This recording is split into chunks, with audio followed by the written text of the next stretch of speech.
So, Luke, thanks for joining us, man. Yes, good to be here. Finally. Absolutely. It's been a while. It's been a long time coming. Talking about it for quite some time, haven't we? We have. But, no, I've just realised, is it 5 years you've been in Iced Earth now? Yes, it was actually the anniversary the other week. So, wow. Yeah, no, it was a very good day. It was my mother who actually brought it to my attention. She was like, did you know that we announced you were in Iced Earth 5 years ago? I'm like, oh, bloody hell. Yeah, right. Wow. That time's just flown by. What was the story? Tell us the story about how you got that gig. I vaguely remember it. Well, basically, it was on the back of the tour that Fury UK did, supporting Iced Earth in Europe. Oh, yeah, we did that in 2011, all over Europe. And a few months after that tour, there was news. Well, no, there wasn't even news. Iced Earth called us and was like, our bass player's left. We'd like to give you the job. And I'm like, there wasn't even an audition. It was just like, yeah, we'd like to give it you. And it's like, geez, this is good for a Monday morning, isn't it?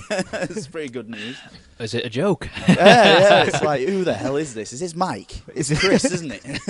Who's bloody calling me? Who put you up to it? Yeah. Putting on a voice.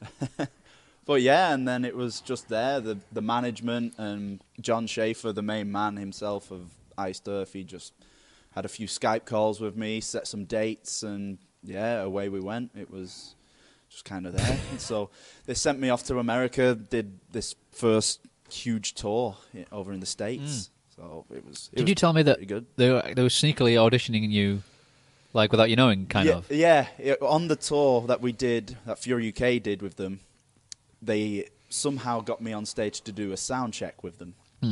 And the bass player at the time, who was a really cool guy, he was like, oh, is there something, can you come up here, Luke, there's something wrong with my bass. It sounds weird. Does it sound weird to you? I'm like, not really, no. No, it sounds weird to me. Here, you take the bass and I'll have a listen. So then I start playing on the bass and it's like, no, there's nothing wrong. And then all the band come on, okay, guys, you ready for a sound check then? I'm like, what? It was great. Because they were one of your, well, probably your favourite band. Yeah, to that point, absolutely. So that's a bit like a dream come true, really. Doesn't happen to many people. No. I'm very, very grateful for it. It's been one hell of a journey, and it was some big news for me. Yeah, because like you say, as soon as you joined, you went on a massive, pretty much world tour, didn't you? Yeah. You didn't have long to sort of think about it. No, not at all. It was maybe a month after I got the call. They were like, right, we're going on tour. Did the States, South America. I bet when you got that list of dates, you were like, Jesus Christ. It was definitely the biggest thing I'd done. Yeah. Yeah, it was just endless. And that first tour I did, I think we joined on the back of their Dystopia album. Yeah, and great album. Yeah, it was brilliant. Brilliant comeback album for them. Like to say how Megadeth copied it, eh? We shall not mention that. I know. Of all the names they could have picked, couldn't they? It's like, did Dave not even know that? Let's just pick, Peace of Mind or Number of the Beast. There you go. Why stop there? But yeah, so like it was a whole step up in every way for you then, I suppose. Like the way you travel. Yeah, absolutely. The accommodation. 6-seater transit doesn't really compare to a bloody 12-seater bus. No, or a plane sometimes. Yeah, a lot of the time. When we did the South America stint, it was just like fly in, play the gig, fly out the next morning. So it was just like that for 3 weeks or something. So wow. It was pretty incredible. It was something I'm raring to do again. Yeah, so what is the plan for now then? At the moment, we just recorded a new album. Have you just announced? Yes, we've just announced it. It's entitled Incorruptible. Good title. Yes, very strong. So how much input did you have on this album? I did a couple songs again. Right, yeah. So it's very similar as the last album. I think I've done a little bit more on this one. A lot more riffs have gone into these songs that belong to me. Ah, cool. But that's going to be released in June, and then it's festival season. So we're going to tour that, do some new songs. So you're lining up a tour to promote the album after the summer? Yeah, there's lots of plans. There's nothing set in stone yet. But you're thinking it's going to be another quite a big, extensive one? Absolutely. Hit America again, Europe, eventually. Just get the dates finalised and do the whole circle again. That'd be awesome. Did you do 70,000 tons? Yes. Was that earlier this? We did that last year. Yeah. Oh, last year. Yeah. It was last year. This year's one's just gone, hasn't it? Yeah. In fact, I was more jealous about that. I wished we played this year because there was more bands playing that I was more interested, like Testament, Anthrax. Yeah. There's loads of good ones. The other year was great, but it was very heavy. You know, a lot of black metal bands, which is not necessarily my style. Kind of thing. Yeah. But What was that experience like then? unbelievable. It was like 4 or 5 days. Yeah, it was 4 days. How many gigs? How much stage you time? got to play twice. Yeah. And we got, I think, 75 minutes each. So Cool. it was a reasonable set. And the rest of the time you just... Yeah, the rest of the time it was get drunk and, watch bands. Bloody, Brilliant. I think one time I was in a hot tub watching Cradle of Filth. So Play live? Live, Wow. exactly. So this is rather funny, isn't What it? a great idea. Open air, the wind's blowing and, you just got this exotic pink cocktail. Of course. You can't do this very often in your life, No. can you? So, That's one to tick off the list, isn't it? yeah, exactly. What a great idea that is. It is. It's been going for quite some time now. It was one of the first ones, because there's a few cruises now. There's like the Kiss cruise. Yeah, there's- Saxon, Sabaton, they've all done and there's it. a few others like mix bands up and where you get a good variety. Absolutely. But It's a great idea. Yeah. It's just It's- put a festival On a boat. on a boat. Perfect. somebody's there going, why didn't I think of that? Right.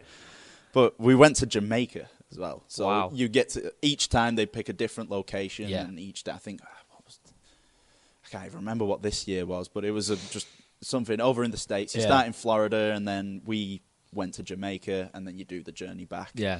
But unbelievable. It's just great. Did Jeff Waters just do his All-Star Jam as well? Did you do that when you did that when you were there, didn't you? Yes, yeah, he did. Did you witness that? Yeah, I did. Our singer actually did Painkiller with him. Oh, right. So it was Dave Lombardo, our singer Stu Block, fucking... Oh. Oh, I can swear, can't Of course I? you can swear. Yeah. Do we want It's that? not radio or TV. Or we can bleep it out later. Oh, okay, yeah. if you'd rather, yeah. you feel just really get one bad. of those buzzers, right? I'm going to do it now. But no, it was just, obviously, the all-star band. It was great, and they did Painkiller. Oh, it was bloody... The crowd just went insane for it. And Stu, he just nailed it. He's one of his biggest influences is Rob Halford. Right, yeah. So he just nailed it completely.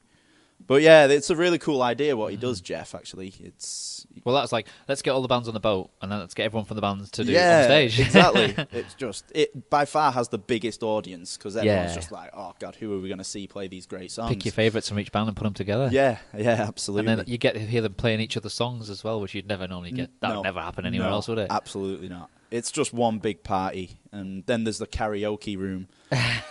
Yeah, I've heard about this. Yes, and I didn't really see anybody famous doing it, and I definitely wasn't going to do it. But the other year I hear the guy from Blind Guardian, he did it. All right. And this year I think Joey Belladonna from Anthrax, he did it. So That would be just immense. imagine it. They're all messed up and they're all doing Yeah, it. because everyone will have like other songs from them, other bands that they're with that they like love, and if they're not going to get us to play on stage, let's just go in a room and sing them. yeah, right, exactly. No, it's a cracking idea. Did you see that thing recently that Avenged Sevenfold did? No, They were what's that? they were on tour and it was like a day off, and they just went in this little bar in it was in America somewhere like New York or something. But Oh, they all had cool. their big coats on. It was like cold, and they had their hats on and that, so no one knew who they were, and they were just sat by a table, and they were just like, there was just a stage set up. It was like, I think there was going to be an open mic night later on. Right. It was all set up to go. So we were like, should we just go up and play? And then literally, there's That's nobody awesome. there. If anyone look it up on YouTube, I wouldn't. It's just Avenged Sevenfold plays Undercover or something like that. I think it's called. Right. But they just start playing. But like they start playing their own songs, but they Yeah. start really well. And people are like going, "Wow, these guys are really good." And you see some people start going, "That actually sounds like them. That could be them." And then some people going, "That's them." And by the end of it, people it starts filling up. The word starts spreading, but then they that's stop cool. playing. When it starts to get too full, they stop playing. It's cool to do that though, isn't Yeah. it? Just go up, random bar or something. Yeah. It's a little jam night or something. And they all had all the amps were like crap. Yeah. And all the Yeah. the little shitty microphones and stuff, and they were just trying it out. But that's how they started off. Absolutely. That's what they used to do. Yeah. It's what it's all about. It's just getting up and playing, and you never know. You can meet some really good musicians at like a jam night or something. Yeah. There was this one time, in fact, with Absolva, and we were in this little dive or something. I think it was called Flower Power or something. This is in Germany. I can't even remember the name of the town. It was a really small, abandoned town. It Yeah. almost felt like. But we just got there because we were just looking for a rock pub or Yeah. of any kind, whatever, even if it's jazz or something, Yeah. just something. We don't like dance, none of that dance music. But we got there and there was a jam night on. And it was cool. They were all playing like Jimi Hendrix. And everyone was like, oh, this is perfect. And then we just asked the guy who was actually American, of all the odds. And then he was like, oh, yeah, if you guys want to get up and play, just feel free. So when we were like, whipped out the Iron Maiden, the Black Sabbath. Oh, yes. And everybody was just like, what the hell? Getting high and everything. Getting ready for some Jimi Hendrix or something. I love stuff like that. Yeah. That's brilliant. No, So have you got any other memorable moments with any of the bands that you've been with on tour? There's so many. There's so many that could get us all in trouble. Yeah. When we did, I'd say with Iced Earth, when we did was it the first? No, the second. We did 2 tours with Volbeat. Right. The first one was in the States. Yeah. The second one was in Europe. This was in 2013, I think it was. And those guys are just great, Volbeat. They're amazing guys. We got along really well with them. And at the end of the tour, it's always, the practical joke time. So pranks come out and everything. Yeah. And we get on stage, and then there's a couch on stage. Have you ever seen The Chappelle Show? Yeah. Yeah. Well, it's got "fuck your couch" on it. So we're like, what the hell's going on? And then halfway through our set, one of the guitar techs of Volbeat comes out in his underpants with this big afro on. And we're like, what the hell? This is in an arena filled with 10,000 people as well. And we're like, what do we do right now? He's got an afro, and he's got this huge bottle of Johnny Walker. It's like a huge blow-up bottle. Oh, right, yeah. Because our guitarist, he's just Johnny Walker crazy, and he just got wasted on bloody Johnny Walker every night. And he's dancing around, bloody poking, bloody rubbing his ass up. So, yeah, that's a memorable moment. I bet it is. But it's really fun. It's a friendly atmosphere to be around. It's a band of brothers. There's no job like it, is there? No. Touring, man. It's best feeling ever. Especially when you're in other countries and that. It puts on a whole different... Yeah. You're like, wow, we're here just because of music. Absolutely. It's not like a job. It's No. On a business trip or something. And like if you get an actual day off, not a travel day, it's like you're just... You don't get many, but no, when you do, absolutely you got to make the most not. of it. Yeah, absolutely. You get a chance to see some cool stuff sometimes. Because it's a bit different, like, money-wise these days. Not everyone's getting hammered and spending all their money on whatever. Yeah, You kind of got to make the most of it, yeah. But when you do go to nice places, you do want to sort of be able to sort of experience say, I've it. actually been there, not just to that venue. I've actually been to that town, that area. I mean, a good example is I've been to Paris maybe 10 times to play a show. Never seen the Eiffel Tower. Never once seen it. Well, that sounds typical. It's just in and out, usually, isn't it? Yeah. Well, usually. especially if you're in the middle of you've got an itinerary and you're in, you're out, you've got to be somewhere else. Yeah, exactly. And you can't always decide where your day off is. No. Sometimes no. it's in some shitty town where you're like, why is our day off here? This Travelodge is nice, isn't it? But it's just the way it goes, isn't it? Yeah, it's one of them. But I wouldn't trade it for anything. It's Still like better than working in an office 9 to 5, isn't it? sitting behind a desk or something. So, no. Have you had many actual jobs? I worked for my dad. That was Rock Sector Records. Is that the same? Is that the closest you to come to like a... That's that's good. Pretty much. I mean, sometimes I'll work at actually the new SOS venue. I do some stuff there. Radcliffe? But Yeah. No, it's moved actually. What's It's it called Press now? Switch. Press Switch, that's Yes. I do some stuff there, but again, that's kind of revolved around music. Yeah. So it is. I mean, it pays me, so it. Yeah. Yeah. Well, I mean, but if you can keep a job that's in the circle of what you're interested in, Yeah. or what your main job is, then Yeah. it's all good, isn't it? It's very, very casual, and they just say, just go on tour, and we'll just be here when you're back. Yeah. So even doing like sound or being a roadie or something for another band. exactly. You know, anything like that would suit you, wouldn't it? Because Chris did a lot of sound engineering at Grand Central and whatnot. Yeah. And Heart to Towler in Totty. So. Yeah. But unfortunately, we've had to knock GC on the head. So Yeah, that was due to central Manchester venue for those people who don't know. yes, it was Played there many it's a good time. one. I mean, still go. It's still alive, you know. But Still, just not putting on the... not really. So there's no live gigs on there at all now? Not at the moment. I think but someone said they might be doing Sunday all days every once in a while. yes, yeah, we've mentioned that. But there's a new manager, which is actually Martin's sister's boyfriend. Right. So Martin, drummer of Absolva, Yeah. his sister's boyfriend, Right, okay. has taken over Grand Central. He's the new manager, and he's looking at getting more shows up right. and running. So I really hope that happens, because our main reason for stopping it was because we were just away all the time. Yeah, you didn't have enough. It takes a lot of effort to do it. Yeah, exactly. You need to be there to be able to do it. I suppose let's fill in some of the blanks then. So let's go back to first year in Fury UK. Yes. Which is technically Absolva, but minus Carl. Yeah. Yeah. It's like a different version of it, I suppose. So you must have been really young when you started. When I joined Fury UK, I was 14. Wow. Yes. How old are you now? 22? I'm 22. Yeah. Yes. Yeah. So it was another one of those moments, actually, on a slightly smaller scale. Yeah. It was another one of those iced earth moments. It was because I've always, obviously, Chris is my brother, the guitarist.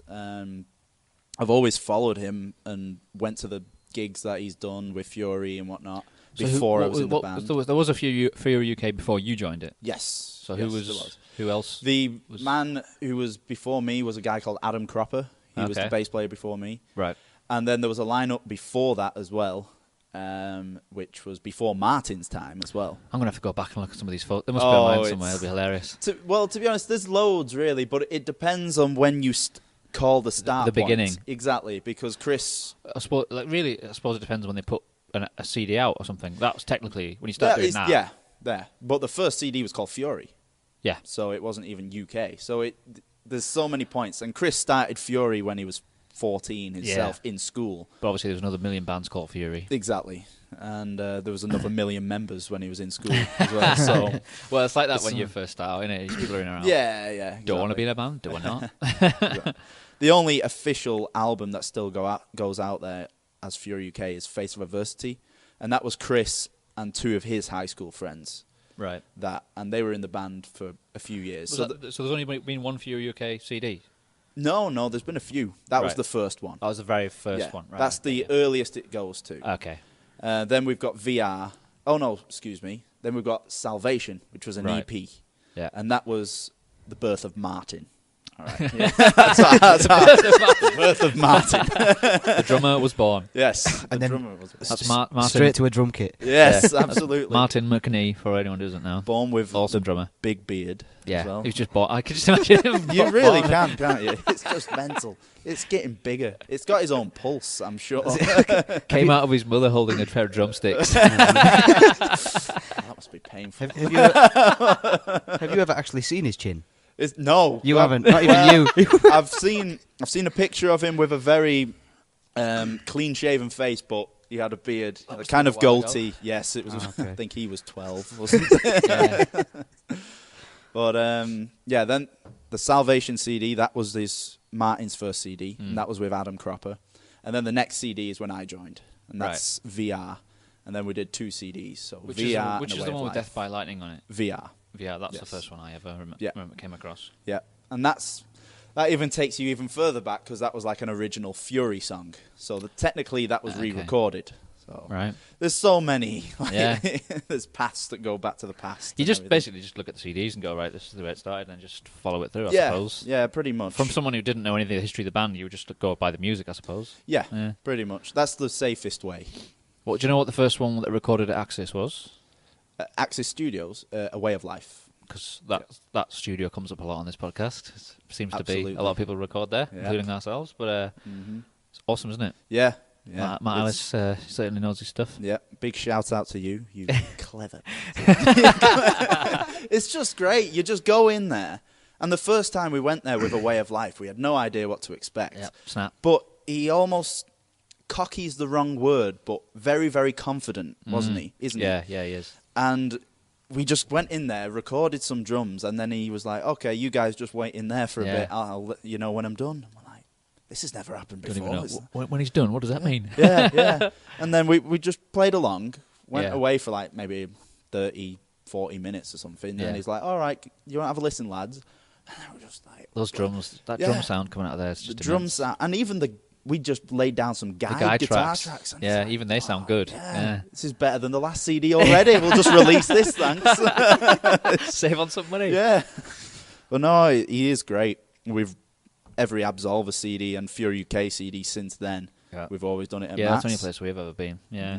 I think it's worth spending that extra on the production side of it. because I think it's something that can let you down. Yeah, absolutely. Like I've had CDs off some bands where they've spent all the money on the packaging but not the recording. Yeah, and it's just like, should be the other way around. It should at least be the other way around, or they should just match up. Yeah, absolutely. It doesn't make any sense to make it like look like it's going to be an awesome album. Yeah, because it could even be good songs, but poor production can let them down. Yeah, absolutely. You can't. Sometimes you just can't listen to them. Best songs in the world, but yeah, if they sound like I was thinking of putting like a Spotify playlist together of all my favorite underground bands. Right. But there's certain bands that I like, but I couldn't put a song in because that song, their production didn't match up to all the other bands that are in there, and it's just like, yeah, it's a shame, isn't it? But no, it's all money though, isn't it? Yeah, it is. It is expensive, but it's well worth it. That's what I mean. Because at the end of the day, that's what's going to live on. Yeah, is the music. So you want it to be as good as it can be. Same like videos as well, I think. Yeah, absolutely. Because you can get so many. If you just do them at home, I mean, it's good and everything. Yeah. But then you just compare it to somebody else's. Yeah. And it's like your videos are very good. It's like Dino Moore's. The Code Red. Yes, that's probably my favourite. It's the best Absolva video. It is. It's really cool. It's the first one I saw actually. I think. And I was just like, wow, it's a catchy song. Yeah, so. I think we're gonna go down that route again. Get some proper videos done. Yeah, because we did do a lot of home videos, and they're cool. I mean, I like a lot of them. I think we did a good job with them as well as we can do. But ultimately, a professional video is professionally done. It says a lot about you, I think. Yeah. To go with your professional recording and your packaging and all that stuff. But yeah, it's definitely something worth paying your money for, saving it up, and those are the things that you should be spending your money on. Absolutely. As well, your lyric video was really cool. Council of War. Yes, I like that a lot. That was Andy Pilkington, very metal art. He sponsors the podcast. Yes, very kindly, so. And he did the logo. He's a good chap. He's another name that all comes up a lot on here. Everyone seems to have worked with him at some point. So it's Matt and Andy. Is there anyone else we'll get this team together. Get some free work out of them. I've always liked Iron Maiden, you know. I'd love to open for them. Yeah. Let's make some calls. Yeah, because it was the Raven Age on the last two, wasn't it? Is it Steve Harris's son's band? Because did you see them at SOS? Yes, I did. Yeah, I met him actually briefly. He was in the press room, and we got to have a little chat. And I didn't know which one it was at first. And then I think he just mentioned, my dad. So I'm like, right, if he's playing an arena, it's going to be him then, isn't it? Yeah. My dad's playing an arena. I wonder who that is. I remember when that band got going, we played with them in Newcastle. I think it was Think Tank or something a couple of years ago. I didn't get to talk to him, but somebody else was saying... I saw an interview with Steve Harris actually saying about not wanting to give his kid, favouritism or give him too much of a head start. So he kind of didn't. But then obviously he's taken them on tour, so they must have got themselves into a... Because did they play Download as well? I think they did, I think they did. They've been doing some good stuff. I think they opened for Anthrax as well, if I'm not mistaken. Yeah, they did. I was there. Yeah, it was in February. I was there, but God, thanks for that. Thanks for that tech. I missed the Raven Age, unfortunately. But let's face it, though, if they were crap, none of this would be happening. Yeah, no matter how much he helped them. Do you know what I mean? So yeah. I thought they were really good when I saw them, and then obviously they've only got better. So yeah, absolutely. I just remember seeing on their Facebook page when they put a picture of them on that stage in front of God knows how many people. It's just like, wow. Yeah. What's the biggest crowd you've played to? The festivals must be pretty big. Yeah, it's one of the I think it's Grass Pop. I think. Oh, that's a big one. Yeah, we did and we didn't even do the main stage. And the main stage is just an ocean of people. As far as you can see. Yeah, but we did the main tent, and that was like, I don't know, 20,000, 30,000 or something. It was huge. It was just incredible. It was almost, I think the tent was actually bigger than Bloodstock's main stage. It was like, wow. that was probably the biggest, I think. Yeah. Was that the one where you're just going, holy shit? Yeah, it was a little taken back. That was the biggest gig for me and the singer. Because he's done the same amount of festivals as me. I mean, he's been in the band a little bit longer. I think a year longer. But I think we hit festival season at the same time. Okay. So we did like the Bloodstocks, the Grass Pops, Metal Days and stuff like that. Metal Days is a good one. But I'm waiting for Wacken. That's the one I want to do. Yeah. Germany's finest. Yes, absolutely. I think hopefully next year. We're not down for it this year, but... Well, as part of your... At the end cycle of your album tour, I suppose that would... like you finish the tour into festival season next year? That would probably make sense. That would work. Because no one really does proper tours over the festival season, do you? 'Cause Not it doesn't really, no. Kind of clashes there. Yeah, Everyone's already exactly. bought the tickets for the festival. Exactly. So. Everyone isn't made of money kind of thing, so No. it doesn't make much sense. Do you ever get nerves much? Or have you? Like, especially when you first joined Iced Earth, like Oh, live, yeah. live and stuff. Oh, Jesus, yes. The 'Cause that first was show just I like, did, yeah, it was just a suddenly. huge step up. And the first gig, I think, was one of the biggest gigs at that time I did. I think it was 2,000 people. Yeah. It was in Canada, Toronto, Right. Canada. And this was part of the Volbeat tour. Ah, okay. And, yeah, I mean, not only was I, like, about to play with Iced Earth, it's like, okay, throw on Was that your 2,000 actual people. first gig? That was the first gig Right, with yeah. them. So I was just Wow. a little bit shaky at first. Yeah. But as soon as we played the first song, I settled down. It's always the way, isn't it? Yeah, the adrenaline kicks in and it just takes over. But well worth it. I mean, I remember it to this day. Yeah, I bet you do. And we only did maybe like 40 minutes set or something. So I was just like, come on, let's go play some more. Is it half time? Yeah. Right. And then What's the longest set you've done with them then? Oh, that'll be Cyprus. Right. That's in. We did the live DVD, and that was Oh, two and okay. a half hours. Nice. 2.5 hours, maybe even 2:40, something like that. Wow. Like 25, 30 songs. Was or it slightly something. different because of the DVD? Did you have to do any songs twice or anything like that, or did you just go through it and just get it all filmed? or- No, we just got it all filmed. We just went through it. Cool. We had a couple of big preparation days. We had so many crew. So many of our crew came out. We had lighting guys, we had stage guys, techs, the monitor engineers, you name it. We had them all, camera guys, managers. Right, We yeah. had everybody come out. And then we had about, 30 guys from Cyprus there working on it. They built the stage actually in the amphitheatre on the edge as you would look over at the ocean. Wow. It was incredible. And if you dropped... Yeah, you're kind of gone. I mean, there was like That sounds there nice was and it safe. was good, wasn't it? Yeah. There was barriers and everything, Yeah. but it was a little bit daunting. And we had ramps and everything, and stage rises Wow. and things. So when you're going up there, and then you can kind of see the drop, it's like, okay, don't slip right now. Well, that was really great. We had pyro going, and it was a great, amazing experience. But that was the longest one I'd done, and that was. What year Pretty was that? incredible. What was that?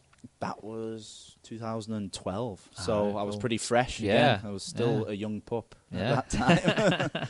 So that was part of one of the big stretches. Yeah. I mean, So what's the makeup of that band? Apart from John? Was he the only permanent member? Is Yeah. everyone else hired hands? Or? he's the original member. Yeah. It's his baby. He always Yeah. has been, always will be.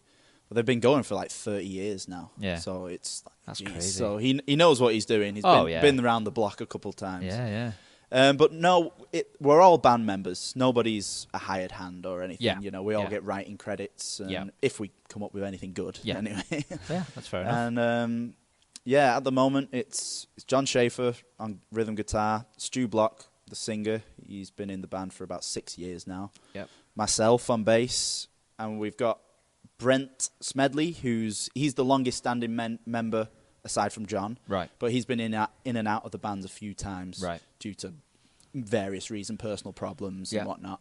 But he's come back. And we've got a very new guitarist, Jake. He came into the band sometime last year. Very, very recently. I think maybe 7 or 8 months ago, we Okay. announced that he was joining. But he's been great. He's a really good addition Cool. to the band. He's got a much more modern edge than the last Okay. guitar player. How old is Troy. he? He's 24. Okay. So right. sometimes I just think he's trying to bring the average age of the band down. It's like, it was one step down with Stu. He's in his mid-30s, and then it's me, get the bloody baby, and now we've got Jake, 24. So it's averaging a Wow. lot better. The thing I was going to mention was Wiz Wizard, Yes. good friend of ours. Yeah. Well, a really good friend of yours. Passed away recently, Yeah. and he created Wiz Fest, which was probably the best. That's probably the biggest gig we have ever done. Yeah. Well, it's a great one as well. 500 people sold out. Well In a organised big, as well. Is it a big warehouse that normally when it's not a festival? No, they do. I think they do all sorts. I think it's similar. I couldn't to the work kind out of, what it was. No, If you took all that stuff out, I was like, what would this be? It looks like yeah, because it is just a big hall. I Yeah. mean, that stage must get used for some sort of Oh, it's a theatre or massive drama. stage. It is great, Yeah. isn't it? And it's got holds so many memories there as well. Yeah. And that festival was just brilliant. It was so well organised every year, sold out every year. It's incredible. Great bands. And that's the thing, it's not even local bands. No. It's Half bands of it was from- British. Yeah. Half of them are British or around that area anyway. I mean, try and do that in the UK. You've got no chance. Nah. And it wasn't like in a city centre or near somewhere major, was it? No, it was just thinking- Luckily for us, it wasn't far from like, when you come in Calais. And Yeah. it's only like an hour drive from there. Works for us, definitely. Yeah. But the most major city is probably Ghent. Yeah. Yeah. That's the nearest one, yeah.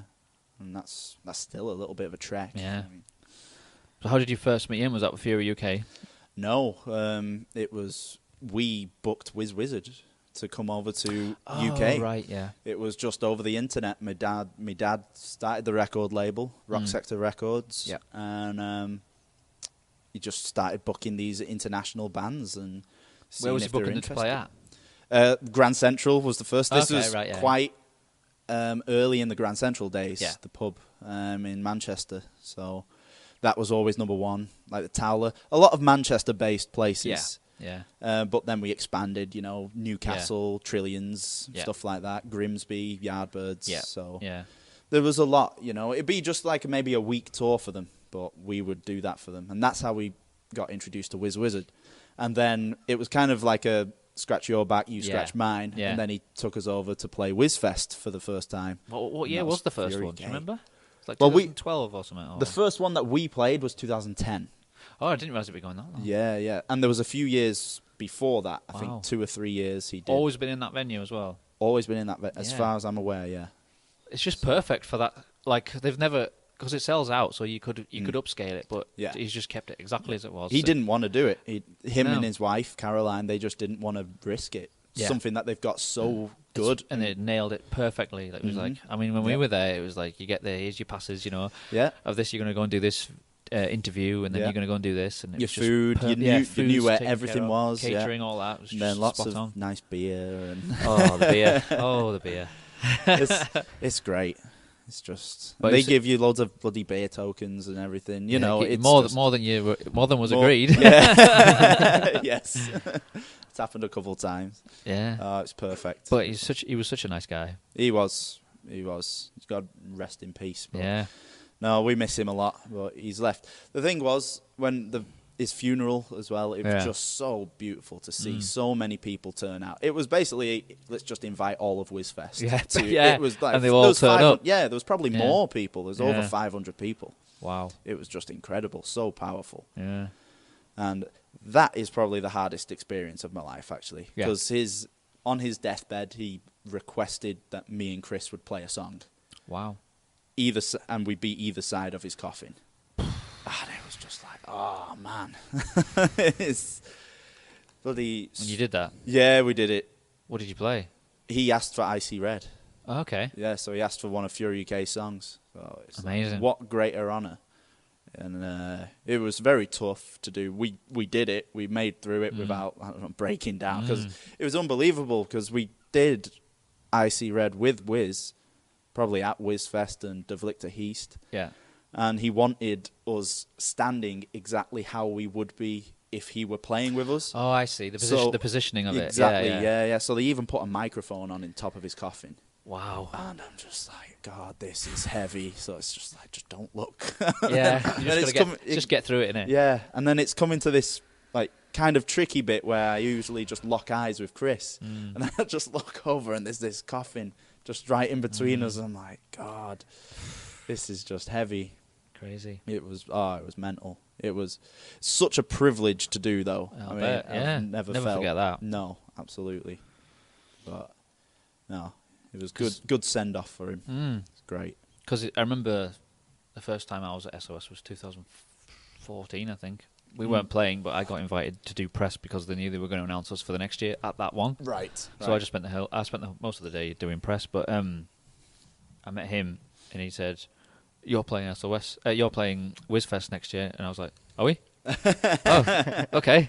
So he just told you rather than asking. Yeah, I knew I wasn't going to say no. No, absolutely. But then I got talking to him, and he's just such a nice guy. He didn't have to sell the festival to me. I was like, yeah. Yeah. But he was just telling me about it, and I was just like, yeah, sign us up. Was that your first trip over to Belgium then? No, the first No. time was earlier the year before. Was it De Vluchte Heast? Yeah, It and was. we went to Holland as well. Yes, I do remember that. We did a few in a row. Yes, we did that small little bar in Holland. didn't Yeah. we? Yeah, that was And it was cool. absolutely packed. It was just incredible. But like, it's weird because we sold more merch than people were there. Like, I don't know how. Yeah, it's just like yeah. where these people come in. Like, did you not? It looks like they couldn't have even seen the show, but they're just coming up. Well, we'll just buy this and we'll buy this. We heard you were good, so we'll buy this. It is the way though. They just love it over So there. don't they? enthusiastic. Absolutely. Like, if they find out some British bands are playing in this bar, right? We're going. Yeah. We don't care what's happening. We're going. If you look at it from the other side and just pretend you were Dutch, you lived over there, Yeah. and you just see all these amazing UK bands coming from over there. Your Iron Maidens, your Motorheads, your Zeppelins, Sabbath, all that kind of stuff. So it's I don't think they differentiate the two as much as we do. Like, no. they're kind of snobby over here, and like more people would say, well, I've paid this much to see this big band. If I pay £7 to see 8 bands in this smaller venue, there's no way it's going to be anywhere near as good as that. But they're wrong. Yeah. I think people in Europe have sort of realised that there's not that much difference. I mean, every band that they love, the big bands, started off like these bands. Yeah, So I think it's still so, the same yeah. today. It's just people have just become disillusioned or like disconnected from that sort of. Yeah. They just gravitate towards the big bands, but they're going to be gone soon. So Exactly. You need the up and coming. and it's the venues as well. They suffer as well. Mm. Like people just, I know things have changed financially for people, but it's their sort of mentality of it as well. I Yeah. think's changed. Yeah, absolutely. No, I agree with you. Plus, younger people coming through now who don't know of these bands. or as well. the music. They don't see the music or No. albums the way No. older people do because it's just Yeah. it's such a disposable kind of. I can just Coaster download this song in almost. seconds. Yeah. It's not like going to the shop and buying this Having product. that experience, looking at the artwork, Yeah. and Or see him in the magazine or on TV or on radio. It's just like you just on a website or Yeah. on iTunes, just bang, there you go. Even if they like them, what have you got? You've got a Yeah. digital MP3. Or like someone was saying, like you're never going to get this. Let's like this 2003 re-release MP3 that we did. It's an MP3. It's never Yeah. gonna. Yeah, you can't yeah. do that with that. No. You can't. which Sad- is why sad, really. Which is why I really like the comeback of vinyl. Yes. Actually, Yeah. I think that's one of the best things that's happened in many Technically, years. it never really went away. It was always there, but now it seems to be becoming more, not necessarily mainstream, but more bands are making sure they have a vinyl Absolutely. whenever they release Yeah. something. Yeah, I've seen it all. Even the smaller bands again, they're bloody releasing vinyl, and they say it's like, oh, it's one of the best sellers. It's like Blaze Bailey, he started doing it on the tour. There's a guy who likes his merch. Yeah, he bloody does. Get him spending. So the other connection is most of Absolva, apart from you, pretty much because of Iced Earth, are the backing band of Blaze Bailey. Yes. Now it used to be that Chris and Martin and them were only like certain UK dates and certain Europe dates, and he had other people when he went to other parts of the world. But now he seems to have just picked up those guys to do everywhere now. Yes. Which I think makes sense. It makes much more sense, and it's much more Logistically easier as well. it's much more comfortable for everybody. Blaze mainly. That was. I mean, we've always wanted that. Yeah. But just financially and logistically, Yeah. at that time when they first started joining the band, it just didn't seem to make sense at that time.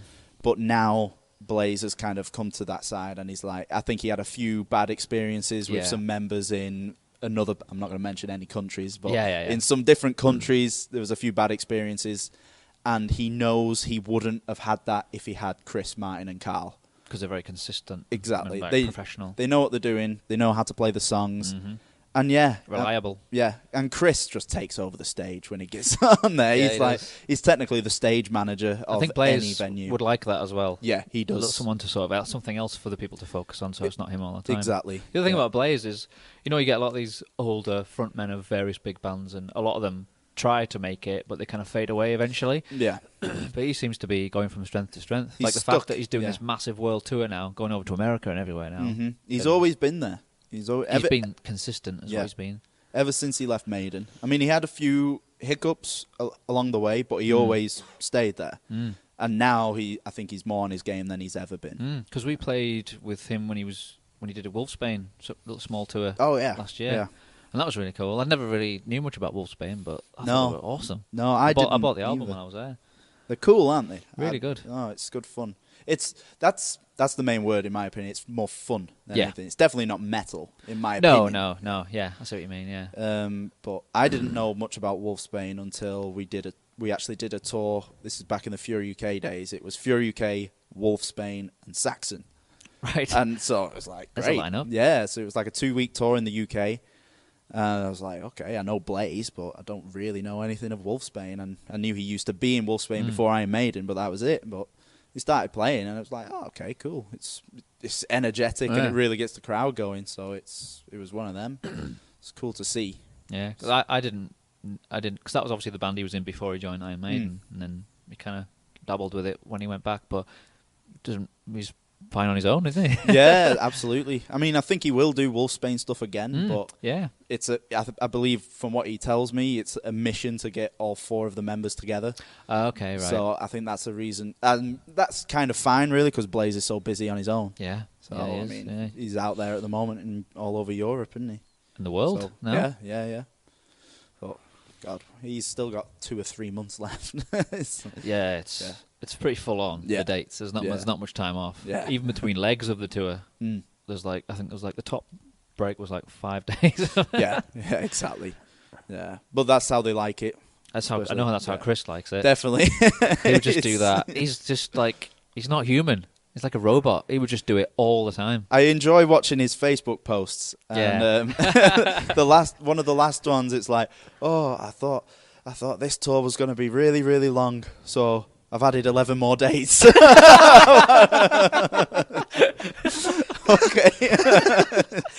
Oh, what logic that is. I know. He's a star. I think that's probably why Blaze likes him as well, because Blaze is not too far off that as well. Yeah. Just absolutely. work. He loves it. They all love it. It's going to be... I'm going over to see them, I was telling you earlier. Yeah. I'm going to go over in the beginning of May to Prague just to see them more than anything. They've got a couple of days off in Prague, so we're just going to get blind drunk. And Why not? Why not? The hotel's right in the centre. There's this beautiful. really cool bar called Hell's Bells, which I think they are playing a few days later. Right. So we're going to go there, and it's Suss that place out. It's awesome. Anvil played there. It was actually on their DVD. Oh, right. Anvil. So that's how we came across that. Which, the live DVD or the one, the documentary? No, the documentary. Is that the one where they didn't get paid? Yeah. I will say, that's though, what attracted you to it. I will say it's different people now. All right. Okay. They pay us, all right? Yeah. And they also give us goulash as well as. Oh, sorry. Like footsie. Footsie. Yeah. I remember that. Yeah, that was a good documentary. That. Smashing. I loved Although it. it was kind of self-deprecating, but it did help them in the end, didn't it? Yeah. Because they're still going now. It definitely put them on the map. Again. I remember I had the same thought as a lot of people when that documentary before it came out, when it was the trailers and everything. I was like, oh yeah. Yeah. What happened to them?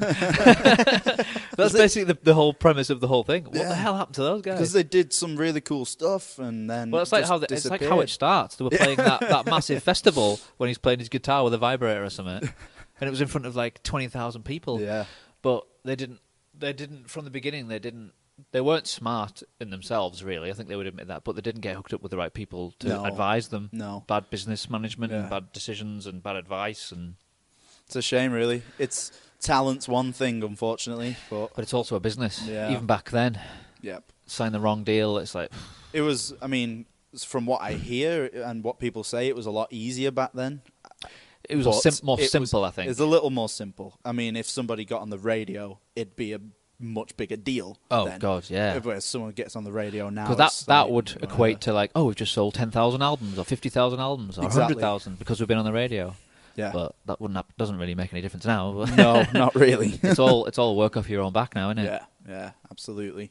It's crazy how it's changed, and there's just so many bands out there trying to do it as well. I think that's what the internet has brought. It's made it easier for people to do it, but everyone's just got so many bands shoving them in people's faces all the time. It's like, what can you do?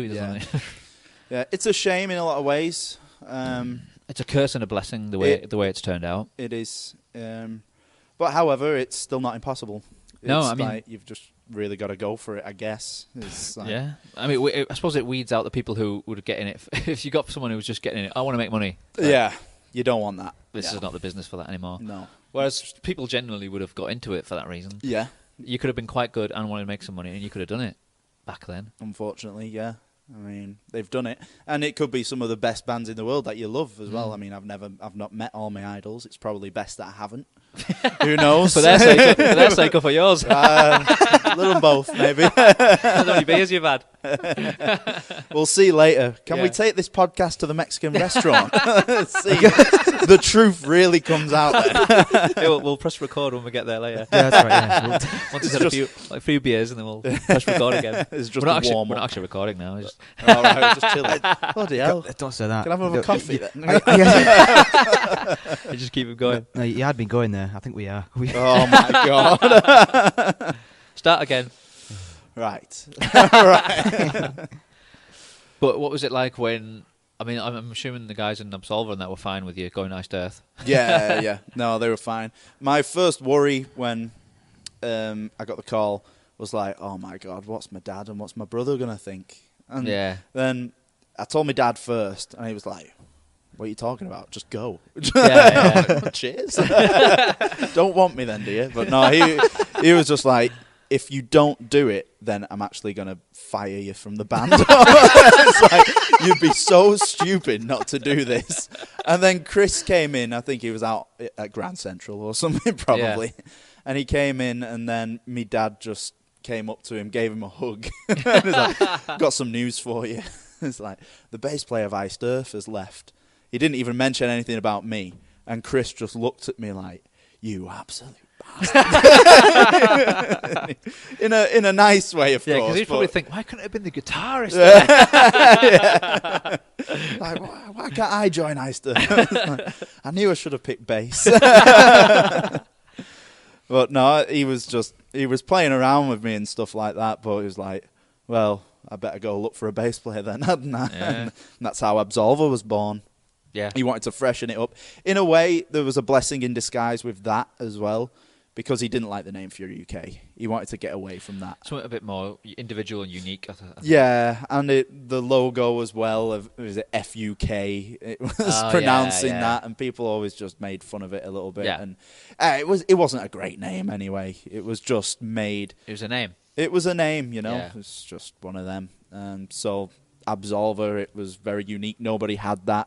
Yeah, I remember talking to Chris about that. And it's Yeah. like one of something that when you type it in, it's not you're gonna be able to find it easy. Yeah, exactly.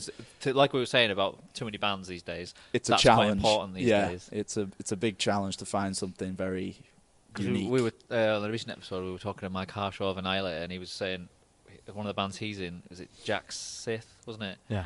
It's like a piss take of Jack shit. Obviously, it's just it's just a fun covers band. But they were trying to think of bands that were like piss take names, and they were gone as well. Right. It's like, what are we going to do to find a name that hasn't already been taken? It's just like that's the way it's got to these days. It's just make up words now, isn't it? Because Absolva isn't a word, isn't it? It doesn't exist. I believe it is, actually. I have no idea what it means. I thought I looked it up and I couldn't find anything. I think is it French? Is it a French word? I think I remember hearing that somewhere in an interview a long time ago. You know, they did tell me, because it was between me dad and brother who came up with it, but I just can't remember for the life. We're going to get Chris on here at some point anyway, so I'll ask him about it. I'm sure he'll have a lot to say on it. I'm sure he's forgot as well. We'll see. I'll warn him. Yeah. Bring your dictionary with you. But no. Yeah, I when I first discovered you, you'd already made the transition into Absolva, so you'd already gone. When I first, I think it was 2013. I think when I first went, because it was 12 when you joined. It was 12 when I joined. Yeah, Iced Earth. So I think Absolva's. I remember Absolva's first album, which was 2013. Yeah. That's when I realised, because I didn't know the whole backstory. No. Did you? I bet you never saw Fury UK then. No, right? I never did. No. Obviously, people tell me that it was. Well, I mean, it's not. Absolva it's not that much different. It's very similar. It's progressed, I suppose. The songs are a lot better now. Yeah. However, you do get. There are some that have carried on. Yeah. Like Death by Lightning. They've Death played by that Lightning before. and Icy Red are definitely the fan favourites kind of definitely. thing. especially in Belgium. More Yeah. people in Belgium rather than the UK or anywhere Yeah. else, they always have latched onto Icy Yeah. Red and Death by Lightning. Yeah. And that's where the core fans are for Fury UK. Yeah. I mean, we did a lot of shows. There's a load of people in Greece as well, because Mm. that will follow us from that Iced Earth tour. Yeah. So, I mean, I went to Greece quite recently with Iced Earth last year, and there's a couple of people with Fury UK shirts, Yeah, and it yeah. was like, That's cool, can that. you sign this? I'm like, jeez, I haven't signed that in Yeah. a while. So, Yeah. no, it was really nice to see. So you like well established as the Iced Earth bass player now. Do you get people when you're going on tour always wanting stuff signed and photographs Yeah. and stuff? Yeah, I do get that. That's cool. There was a guy who actually messaged me on Facebook saying, "Did you actually know that you're the second longest standing bass player now?" Because there's been quite a few, Right. Yeah. and I've been in the band so 5 years. And he's like, "Oh yeah," and they sent me a link to Wikipedia, and there's like a little flow chart of the members, and there's like a bar, and now my bar's getting like quite long now. I'm like, hey, this is all right. Who's the longest? It's like 10 years. Oh God. Another 5 years. Another 5 years and I'll be there. Yeah. It'll fly by. Yeah. Just like this 5 years has. Yeah, exactly. So, Do you know how many A gigs lot you've done with them? I don't know, a lot. That'd be a lot. Yeah, Yeah. I'd give a guess around 500. Wow. Yeah, Just with Iced Earth? just with Iced Earth. Jeezy, crazy. Yeah. So over the last, and it probably would have been a lot more because we had to take a year and a half off. Yeah. due I mean, to if you average it out, Schaefer's. that's 100 a year. And considering like the last couple of years, you haven't done that much. Exactly. So yeah, That's extensive. I That think is. one tour was nearly 200 dates. So Jesus. and then I came in. What's that, like 9 months or something? It was, yeah. It was 9 months. It was 9 months in a row with little gaps here and there. We did, I think, October, November, December, break for Christmas. Yeah. January, February, March, little break, and then continued for the summer. Wow.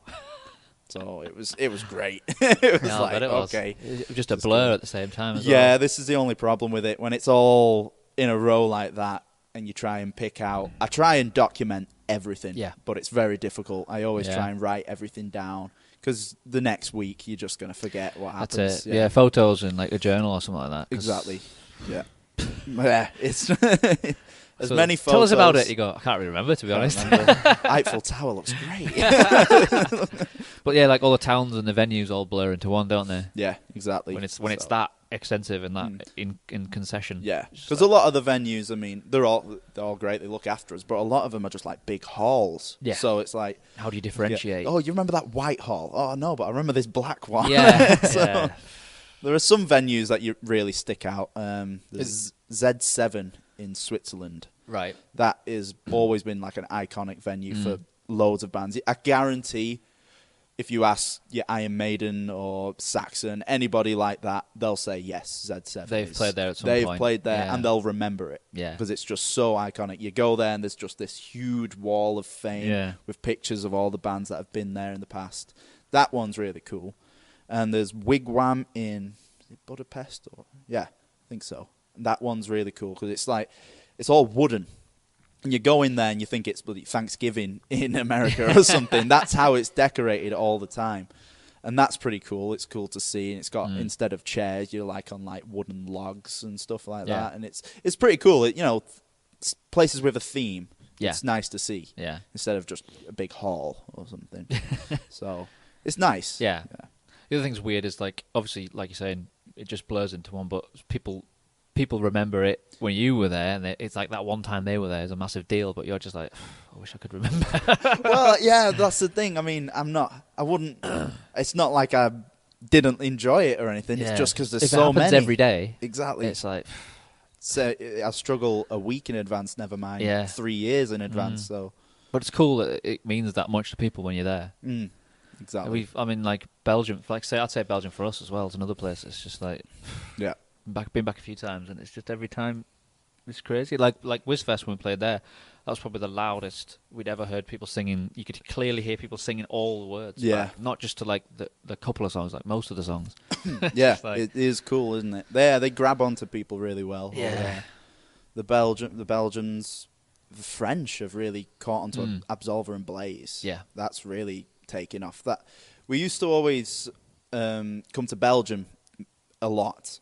Yeah. We still do, but that was kind of the first one in Europe. And It's probably because of Wiz, was it? Yeah, Yeah. mainly down to Wiz. And then we started branching out, a couple of little places in France, a couple in Holland, which coincided with WizFest and stuff. So it was around that. But then we just, I think 1 or 2 tours, we just branched out and started hitting more locations. Because I think before I was in Absolva officially, they did a Michael Schenker tour, which was all around Europe, which really helped, especially in France.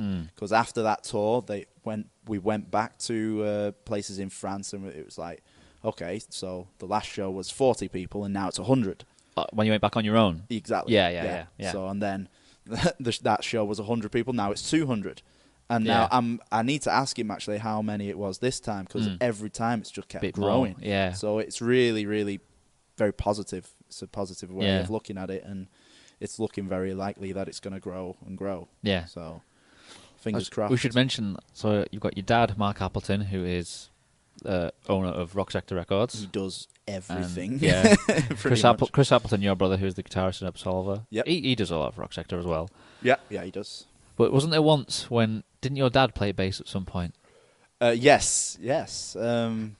He plays guitar mainly, but in like a covers band that he does very, very rarely. Kick the Cat. That was it. I remember this story. Yeah. Oh, it's brilliant. He told me one night we were in Belgium or somewhere. And I was drunk and I couldn't really remember it. Oh, it's best name ever. The logo was amazing. I've not seen the logo. This actually. big boot and this.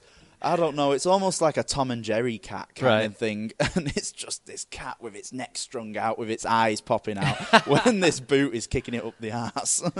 Brilliant. It was just great. But no, it was when, from the transition between the lineup of Fury UK, from the first album, Face of Adversity, to Martin and Adam Cropper. Right. So it was well early on. Yeah. And the bass player at that time left before the drummer. Right. So then my dad filled in on some songs. So it was my dad on bass, Chris on guitar vocals, as always, and then this guy called Ads Galloway, who was the drummer at that time. Yeah. So yeah, they did just a few. I think it was just a few pub gigs at that time, but it was just rather amusing watching him play bass. I mean, I was playing bass at that point, but I think I was 13 or something, and I wasn't not quite ready. I didn't have my chops up really. Yeah. Plus, you wouldn't be able to get in most of the places anyway. Exactly. I was getting there. My mustache was coming through. Yeah. And that was about it. Well, that's the other thing.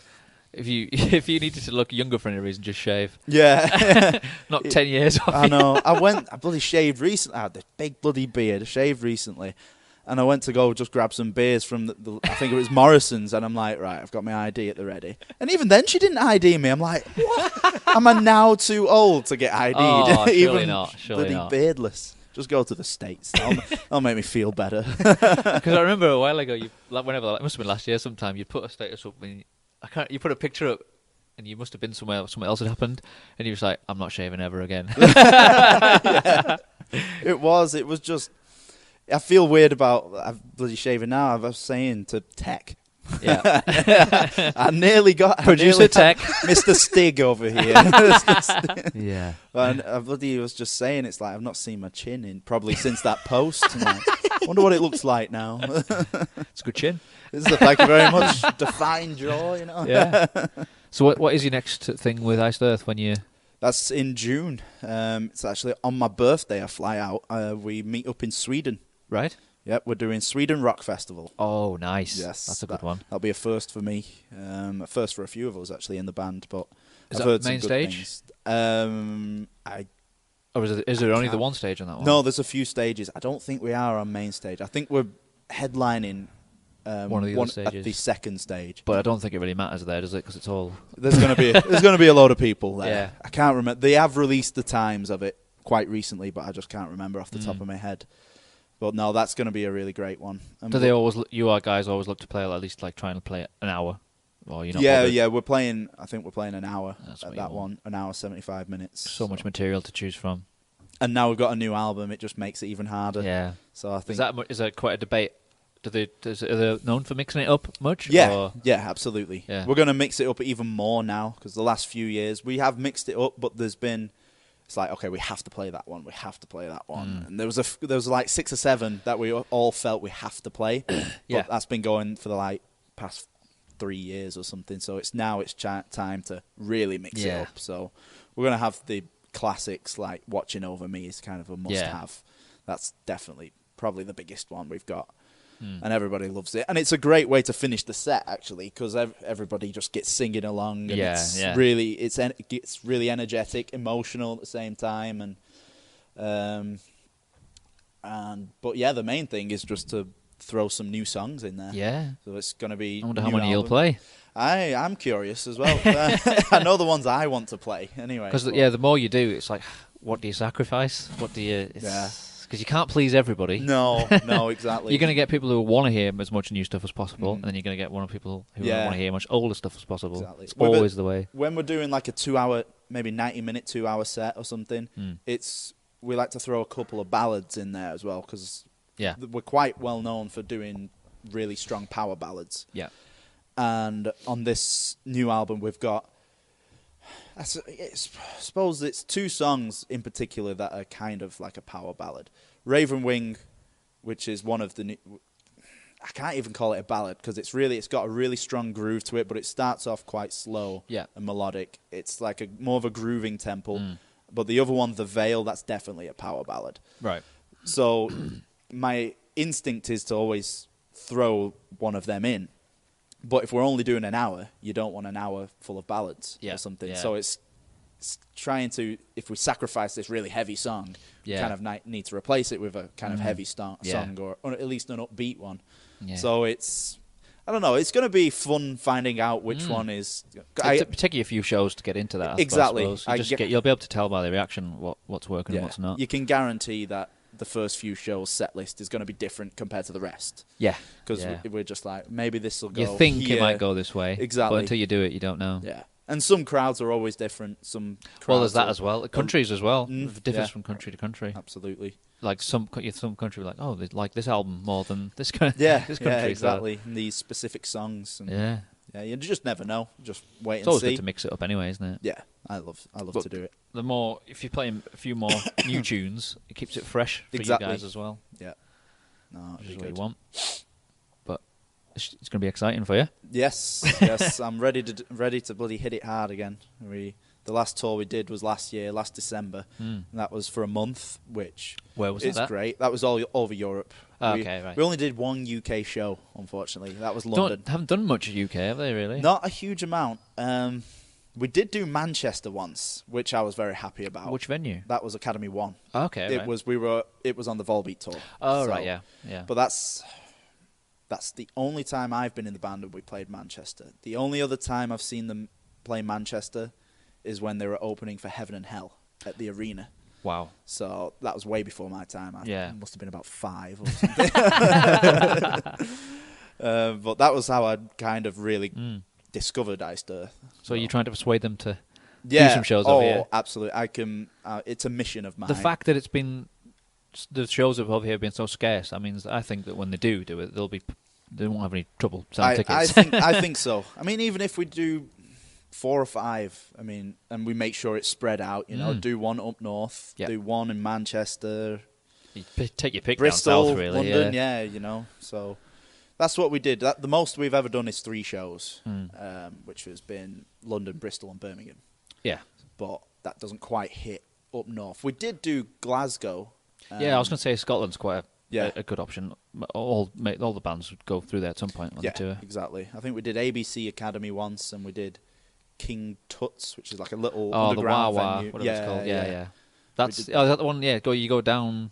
Is that under? Yeah, it's like underneath a pub. Yeah, it feels like. But it's a fairly big room. I think you can fit 300 or 400 people in there. That's a cool venue. Yeah, it was good.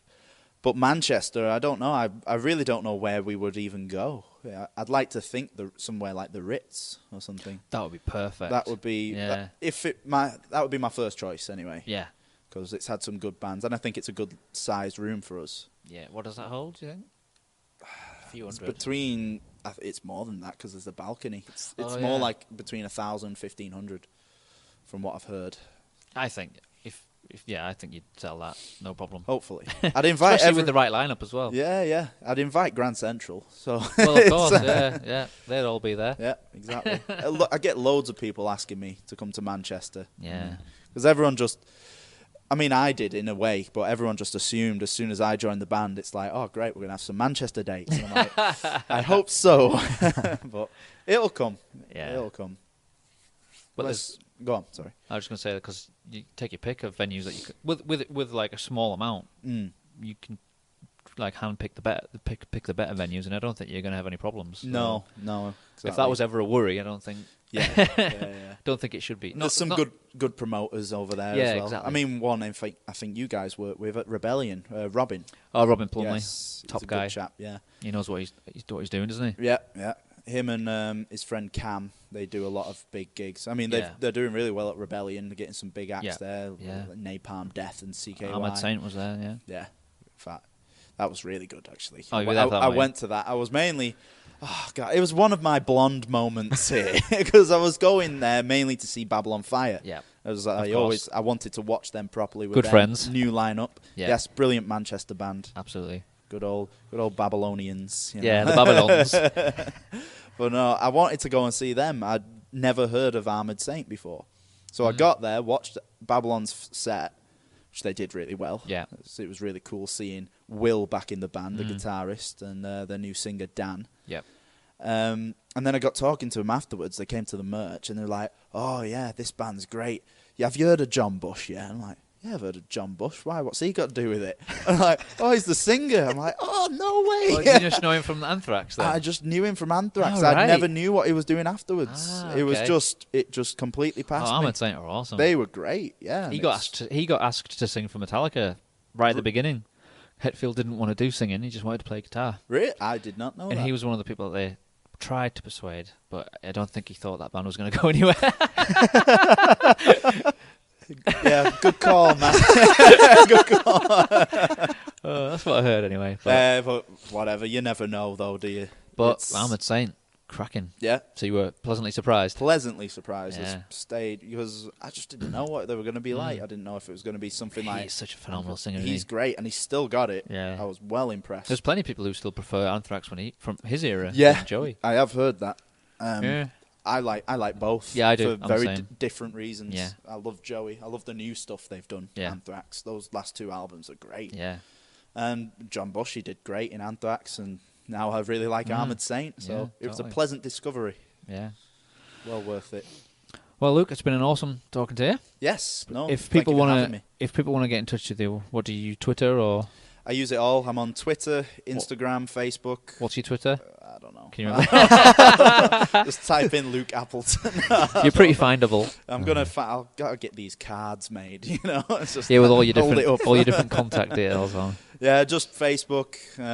Because you do Facebook. put some when you're on, especially when you're on with Iced Earth, some of the pictures that get taken over you guys, especially yourself as well, are pretty spectacular. Yeah. That's So cool, they man. also Thank have you. some professional photographers at the particularly the festivals and that. Yeah, definitely. Because you, like you say, you do put regular updates and you like to document it. And it's just like Absolutely. it's like having fun. yeah, definitely. Especially those crowd shots, after the Yeah. show. We love doing them. And forget a good cameraman doing it looks really impressive. Yeah. So Never get bored of that. no, I can do this a couple more times. Yeah, definitely. Long may it continue.